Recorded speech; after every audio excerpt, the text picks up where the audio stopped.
Selamat malam Sobat Hukum. Lagi hujan. Kita sekarang ada di Bangi Coffee di Jalan Ahmad Yani.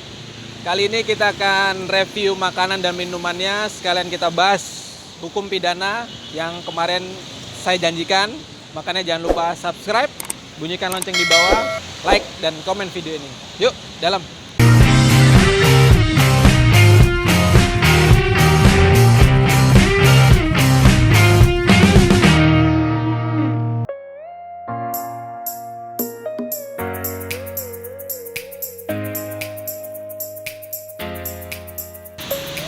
Selamat sore Sobat Hukum. Ketemu lagi dengan saya, Advokat Francisco Tommy. Kali ini saya akan nongkrong di tempat nongkrongan paling hits, yaitu di Bangi Coffee, tepatnya di Jalan Ayani. Oke, mari kita let's go.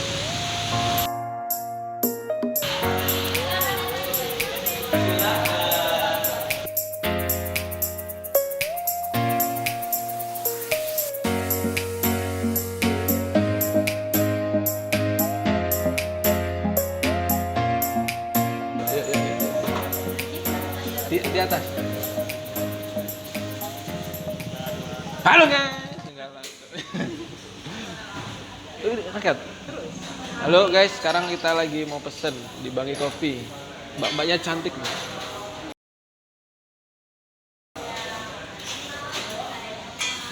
Mbak, saya pesen avocado haldus sama avocado coffee. Jusnya mau yang small atau yang medium? Yang small dulu Mbak ya. Sama avocado mesis ya? Iya. Kita tambah lagi. Udah itu dulu Mbak. Habis makan saya kenyang. Makannya 50 langkah. Pakai debit bisa nggak Mbak?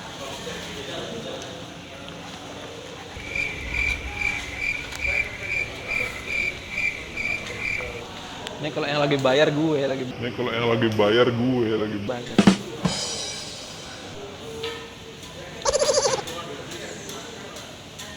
Kita mau bahas hukum di atas guys. Ngerilah hukum sekarang penuh kontroversi. Bayar dulu makan biar kenyang. Aman negara.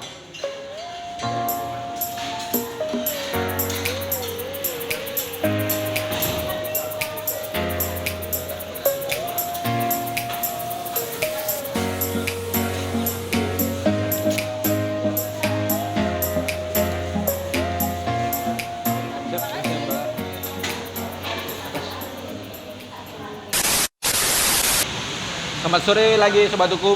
Kita sudah di atas tempat nongkrong paling enak. Kali ini pesanannya udah datang, yaitu avocado coffee sama roti bakar avocado. Gimana rasanya? Mari kita coba.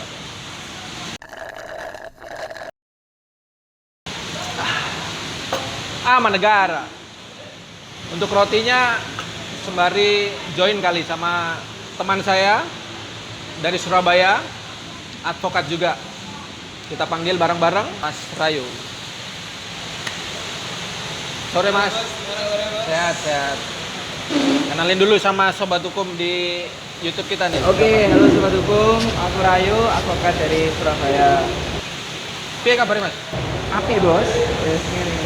Kita lagi makan. Tadi udah direview minumannya, sekarang makanan. Silakan Mas, coba dulu makanannya.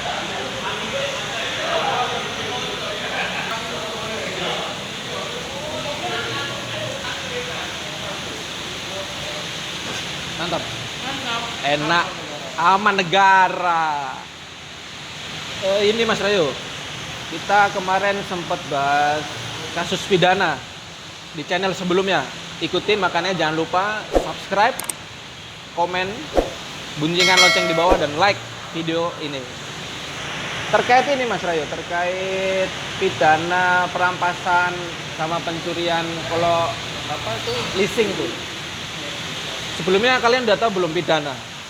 Kita akan jelaskan secara singkat dulu terkait pidana. Mas Rayu bisa menjelaskan gimana Mas sejarahnya pidana itu? Oke, siap. Ini langsung Mas. Oke. Langsung nih. Oke. Jadi cukup menarik pembahasannya. Jadi ada beberapa hal ketika kita bicara hukum pidana. Jadi kita harus tahu apa sih hukum pidana. Jadi hukum pidana itu pada prinsipnya adalah warisan dari kolonial Belanda yang dulunya namanya Wetboek van Strafrecht for Indies, for Netherlands Indies, yang sekarang dirubah menjadi Wetboek van Strafrecht yang artinya kitab undang-undang hukum pidana. Jadi kalau bicara pidana yang ada di Indonesia hari ini adalah warisan dari hukum yang dulu pernah ada, yaitu Belanda.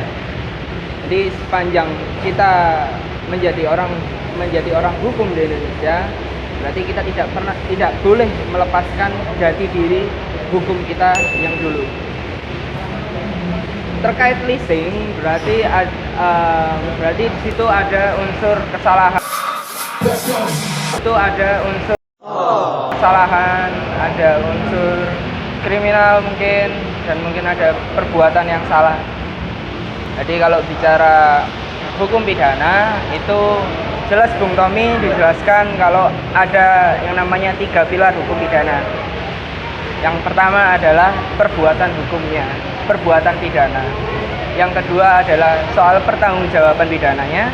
Yang ketiga soal pidana dan pemidanaan. Nah, bagaimana 3 unsur pidana ini bisa dijadikan satu dan diramu dalam sebuah case atau perkara, itu dilihat dari subjek dan objek hukumnya, di mana seseorang itu dikatakan melakukan perbuatan hukum dalam hukum pidana.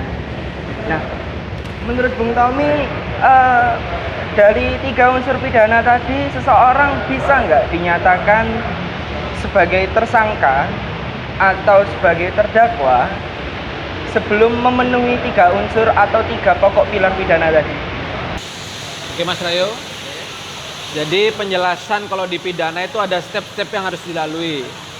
Menurut KUHAP acaranya, pertama itu kita harus melakukan pelaporan dulu.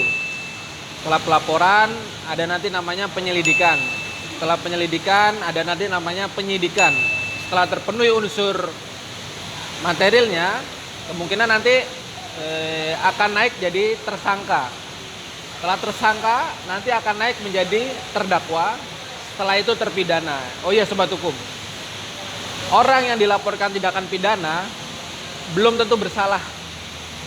Itu ada namanya asas praduga tak bersalah, yaitu setiap orang yang belum dipenuhi oleh pengadilan dan dijadikan terpidana dalam pidana belum dinyatakan bersalah tanpa putusan pengadilan. Oke, tadi ada hal menarik ini Bung Tommy. Ya. Jadi apakah seseorang itu harus melapor terlebih dahulu kepada kepolisian? Jadi kalau kita berbicara masyarakat awam ya, kalau bicara melapor itu udah jago, gitu loh. Tapi apakah seseorang ketika ditangkap itu harus berdasarkan laporan dulu? Karena kalau kita berbicara hukum pidana, di dalam hukum pidana itu terdapat delik-delik. Ada delik aduan, delik biasa, dan lain-lain. Ada 2 delik di pidana, apa Mas Rayo? Delik aduan, delik biasa, dan lain sebagainya. Jadi apakah seseorang harus melapor terlebih dahulu untuk ditangkap atau diselidik atau disidik oleh kepolisian? Biasanya tergantung. Nanti kalau di pidana itu kan deliknya biasanya ada laporan. Itu biasanya kalau laporan yang nggak bersangkutan bisa lapor tanpa merugikan diri sendiri. Kalau aduan itu biasanya diri sendiri yang mengalami kerugian, berarti dia yang harus melaporkan tentang kerugian yang dialami. Kalau di pidana seperti itu. Benar nggak sih Mas Rayo? Iya. Atau ada tambahan? Biasanya delik dalam pidana itu ada delik laporan dan aduan. Tapi itu harus dilihat dulu menurut KUHP-nya. Biar dijelaskan sobat hukum sama Mas Rayo ini. KUHP itu terdiri dari apa saja? Oke, menarik ini ya. Bicara kitab undang-undang hukum pidana, itu ada 3 buku, Bung Tommy. Ada 3 buku, di mana di setiap bukunya itu punya aturan-aturannya sendiri. Jadi secara awam ya, kita menjelaskan bahwa ada 3 buku. Yang pertama, buku 1. Buku 1 menjelaskan tentang peraturan-peraturan umum. Peraturan umum ya? Iya, peraturan umum. Kemudian di buku 2 itu berbicara tentang kejahatan. Dan yang ketiga berbicara tentang pelanggaran. 3 hal ini punya aturannya sendiri, Bung. Iya, iya. Dan punya penerapannya sendiri. Kalau kita berbicara dalam konteks kehidupan sehari-hari, berarti kita tidak terlepas dari buku 2 dan buku 3, Bung. Jadi di buku 2 ini kebanyakan kita, bukan kebanyakan ya, lebih tepatnya kita berbicara tentang kejahatan. Woi!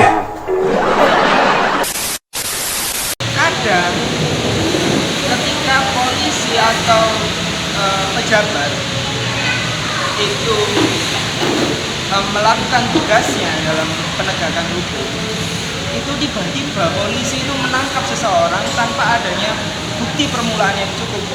Padahal di KUHP sendiri dijelaskan bahwa seseorang yang ditangkap itu harus disertai dengan bukti permulaan yang cukup. Dan gimana sih kalau misalnya bukti permulaan yang cukup ini tidak dipenuhi unsurnya? Next question Mas Ray. Baca.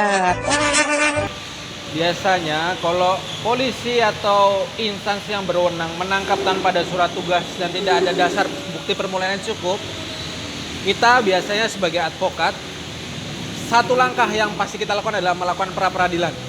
Karena mereka tidak sesuai dengan prosedur yang diatur dalam KUHP. Benar gitu kan? Iya. Pra-peradilan biasanya. BTW ngomong mulu lapar gue bos, asli. Ngomongin pidana itu luas banget. Ini kita bahas cuman kulitnya saja. Benar-benar kita bahas cuman bagaimana kalau sobat hukum ini terjadi tindak pidana, apa yang harus dilakukan. Dan bagaimana cara penyelesaiannya, stepnya bagaimana tadi sudah saya jelaskan. Tapi untuk saat ini saya makan dulu kali ya. Lapar. Nanti kita akan lanjutkan setelah makan. Jangan lupa subscribe, bunyikan lonceng di bawah, komen dan like channel kami. Terima kasih Bung Rayo. Siap. Kita mau makan dulu. Aman negara. Aman ya. Tomorrow. Halo sobat hukum, pesanan gua udah datang. Mau pesan ayam penyet sambal matang.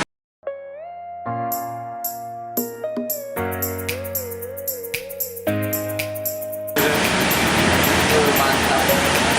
Sambal matang di Bangi Kopi. Masalahnya apa nih, Mas? Ini kalau bahasa kerennya chicken with salted egg.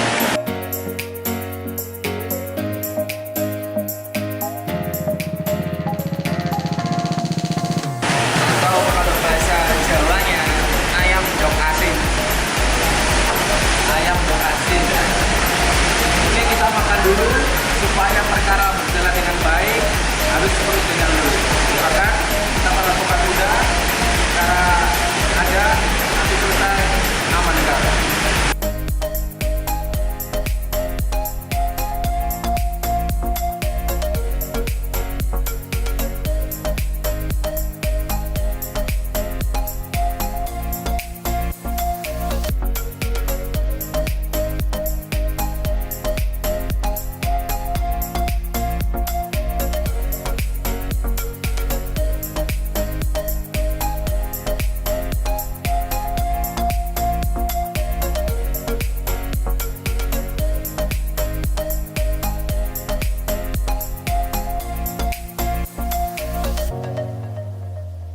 Tomorrow. Aduh, habis guys, kenyang, ngantuk sekarang, tapi enggak. Kalau kita pengacara, advokat, perut kenyang, kita jalan otaknya. Gimana mas makanannya?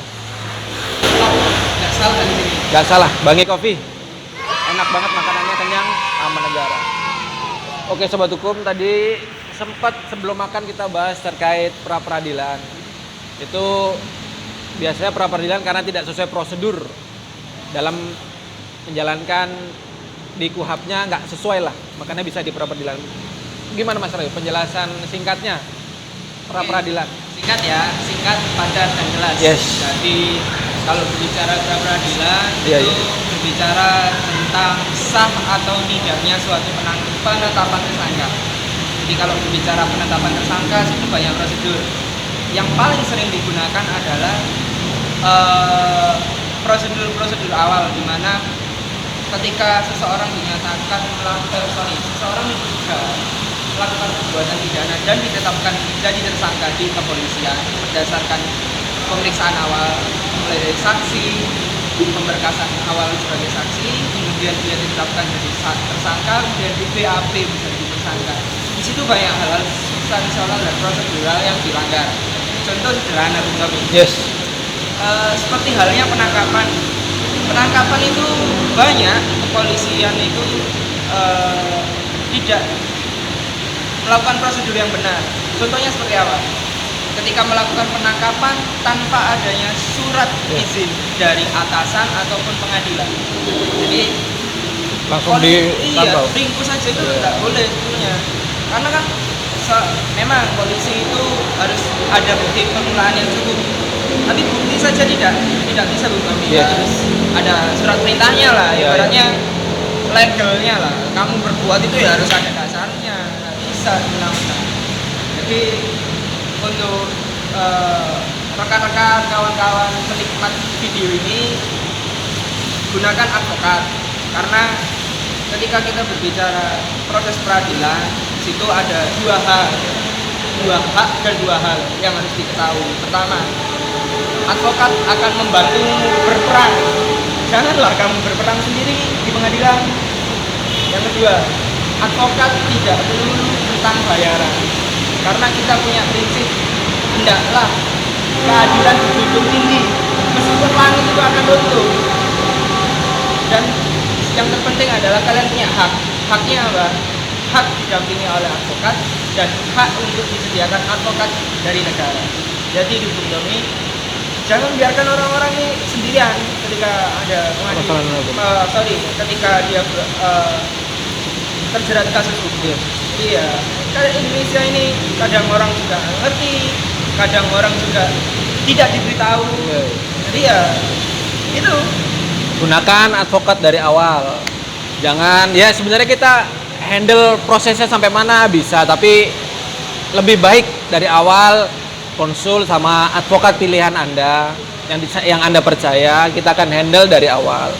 Mungkin sekian kali ya pidana singkatnya dari kulit.